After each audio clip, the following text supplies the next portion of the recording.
Naban daw ang account nyo sa TikTok.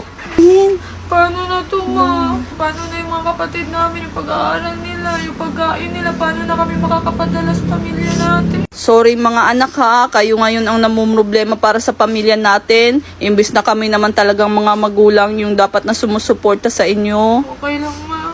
Babalik na lang siguro ako ulit ng abroad. Magkukuskus na lang ulit siguro ako ng kubeta. Wag na, ma. Wag ka na bumalik dun. Mahihirapan ka lang. Okay na to, ma. Babalik din yung account namin. Okay na, ma. And guys, malungkot pa rin sila. O sabi ko naman kasi sa inyo, babalik na lang ako sa abroad. Hindi pa din nababalik account namin, ma. 4 days na. Wag ka nang bumalik sa abroad. Okay lang kami mahirapan. Wag lang ikaw. Hala, bumalik na ang account ng Kambal. Bumalik na TikTok nila. Matutuwa si Kambal ito. Sabihin na.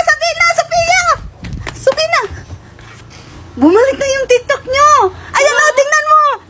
Wait lang. Yay! Sabi ko sa inyo, tiwala lang eh. Babalik din yung account nyo eh. Thank you, guys. Thank you sa inyong lahat, guys.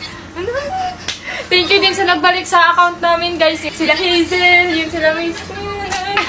Thank you. Thank you, guys, kay Sir Manix, sa lahat-lahat na sumusuporta sa amin. Balik na talaga yung account natin.